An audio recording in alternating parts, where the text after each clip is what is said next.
Okay, we're back now, and this time we have Lisa Curtis of Kuli Kuli Foods. Lisa, welcome. Thank you. Thanks for having me. You've had some tremendous crowdfunding success, first with rewards-based crowdfunding and Indiegogo, and now you've gone to equity-based crowdfunding. So let's kind of start with your background so we understand Lisa a little bit. What brought you to Kuli Kuli Foods? And then how did you decide on crowdfunding? How'd you make it happen? And we'll kind of take it one step at a time.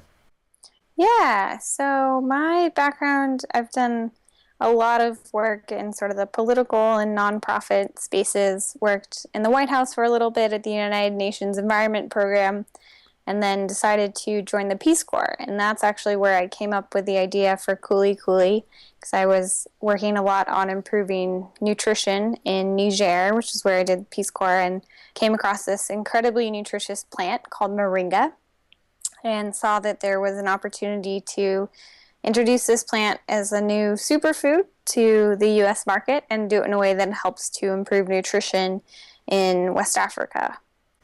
So are you importing it, or is this for Africa? Yeah, so we're importing it.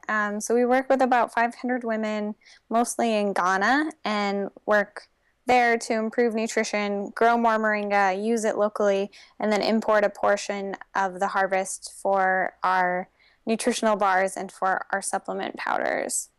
Okay, so here in the United States, tell us about Kuli Kuli.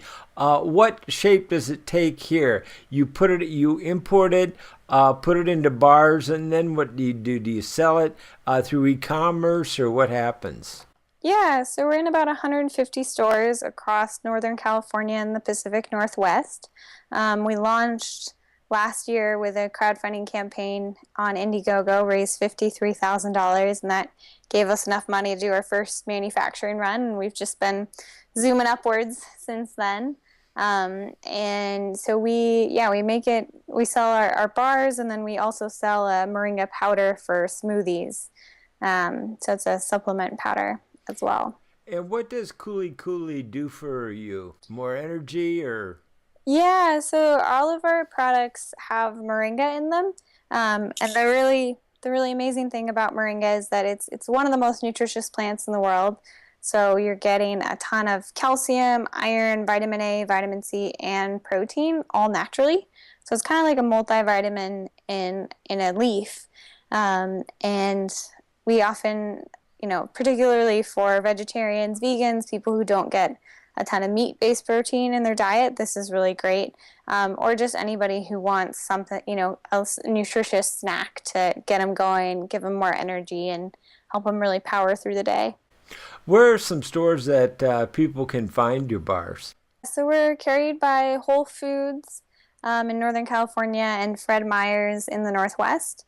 And then we're in a bunch of other smaller natural foods grocery stores. And what in the about Bay Area. online? Can they buy direct from you? Yes, good point. They can also buy online at kulikulifoods.com, or we are also on Amazon. All right, very good. So now tell me what happened. So you got the money from the Indiegogo campaign. You imported some product. You had the bars made. And now you've decided to take another route. Equity crowdfunding is kind of a whole different animal, isn't it? It is. It is very different. I mean, there's some things that are similar. I think similar to our Indiegogo, we saw like a big spike of funding at the beginning, and then like a big spike at the end, and a little lull in between. But it's different when you're asking somebody for $15,000 versus $15.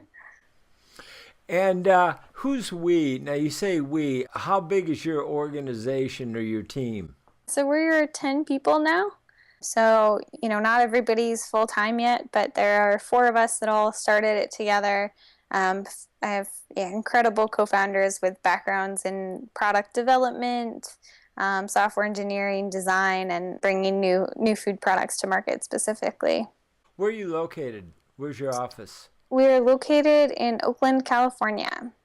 Tell me about the decision-making process to go for equity crowdfunding. And just to be clear, for equity crowdfunding, you still need broker dealers and qualified investors, right?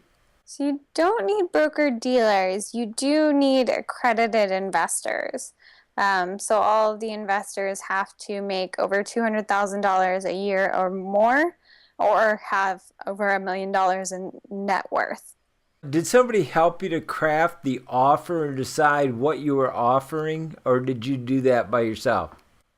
We have a law firm that we worked with on all of the investment documentation. But in terms of deciding to go with a crowdfunding platform, I've had a lot of experience with crowdfunding, and we thought we did a great Indiegogo crowdfunding. Why not try an investment version? So now you are able to make public announcements of the offering, though. That's new, right?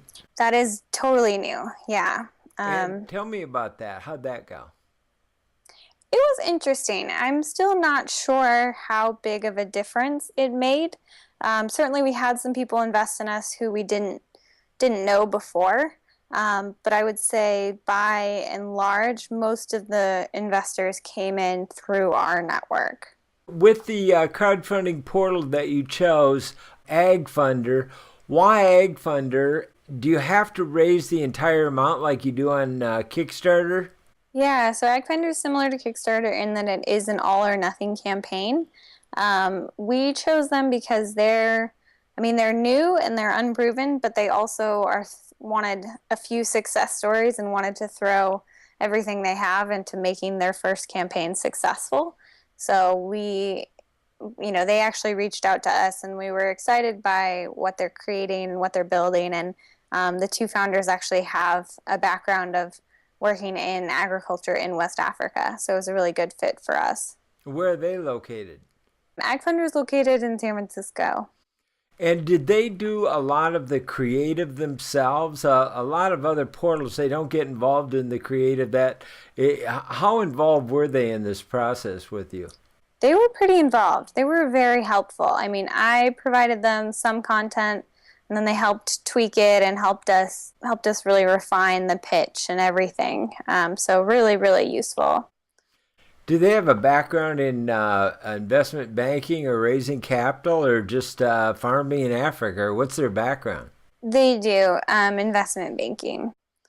How much did it cost to be able to register and go through that? Or maybe that you were special because you were one of the first success stories, but what could you tell us about working with them? I think generally it's a 5% fee of the proceeds, but it didn't cost us anything. I would highly recommend them. I think they're an incredible team, and they really, really pushed us hard and helped us.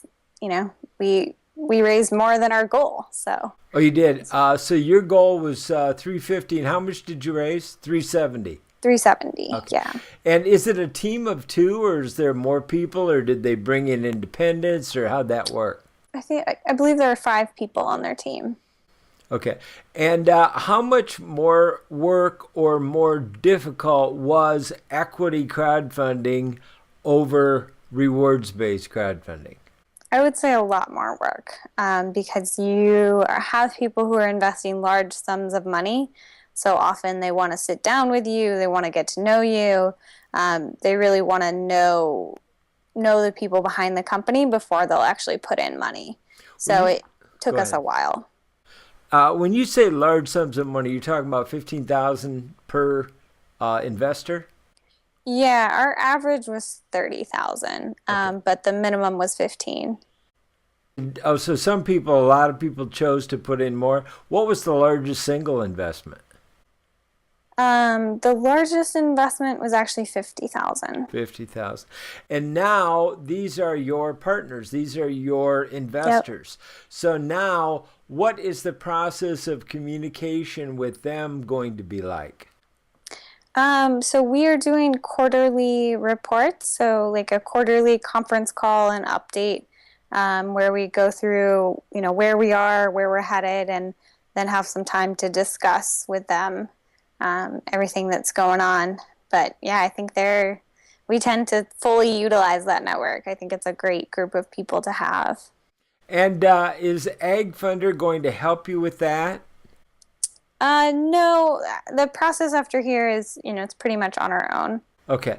So now you've done everything with Ag Funder, you're happy, and now you guys have kind of parted ways. Now they're off doing the crowdfunding business and you're off doing the Kuli Kuli business. Yes. Can you do subsequent rounds? Like there's a lot of people who do serial crowdfunding. Could you do another equity crowdfunding campaign? Yeah, we could. Probably not until our Series A, but certainly then we're thinking about it. What do you think made it happen for you? A lot of people would wish that this could happen, but what made it happen for you? Was it the team? Was it the balance? Was it the know-how, the product, all of the above? But really, in your opinion, what's the essence of doing a successful equity crowdfunding campaign? I think it's a lot of hard work and a lot of follow-up and a lot of persistence.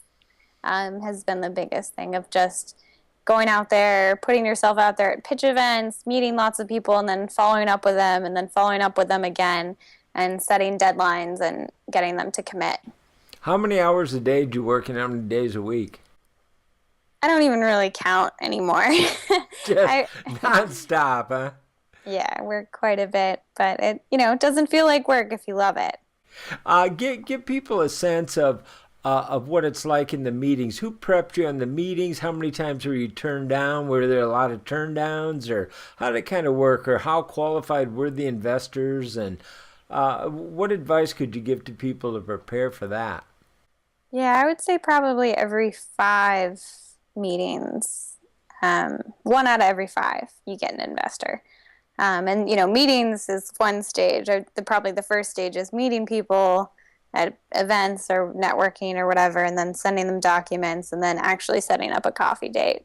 I prepped myself. You kind of learn as you go, I would say, for the most part.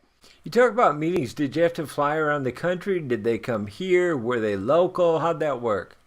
I went to New York once. The other ones, I mostly are local from the Bay Area. We have one from Washington State who I met at a prior event. Yeah, a lot of phone calls, I would say. Any webinars or online meetings? Yes, I also did a webinar. And kind of a pitch deck, and did you present that? Mm-hmm. Yep, exactly. Okay. And did Ag Funder help you with the pitch deck? They set up the webinar. We already had a pitch deck by the time we started working with them, but they helped us refine it and I think make it a lot better. And what are the plans now that you have funding? What's the next step? So do you have the money?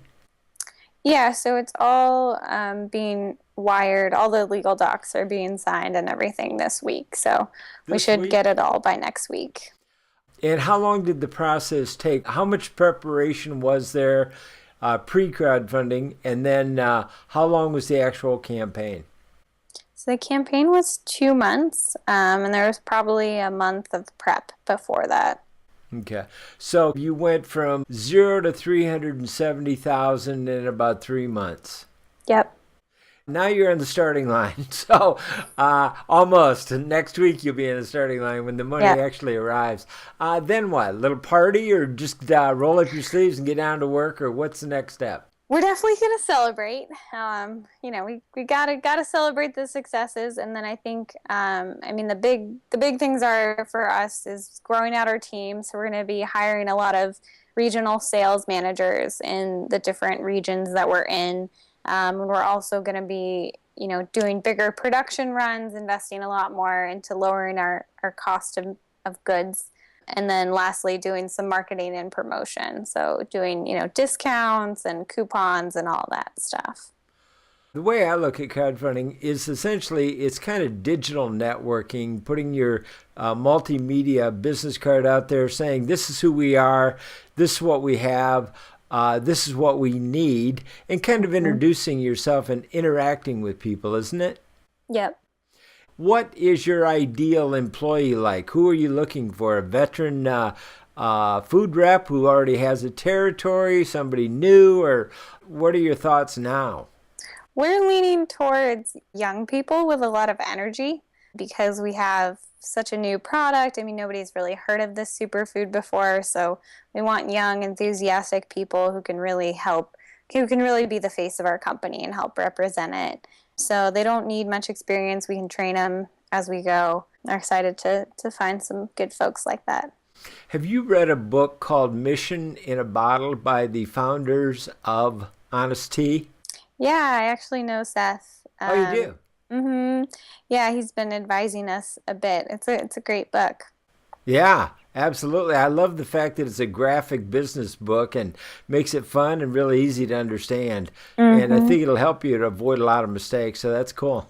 I really thank you for your time. You're sharing the information. You were great. Sounds like a lot of fun. So I'm really delighted to have met you, Lisa, and I'm really happy for going from the Peace Corps to where you are now. You know, that volunteer work and reaching out, networking in the real world, and that discovery, that's a very exciting thing that happened for you like that. Thank you. So good luck with it, and I wish you nothing but success from this point on. Thanks for joining us here on the Crowdfund Beat.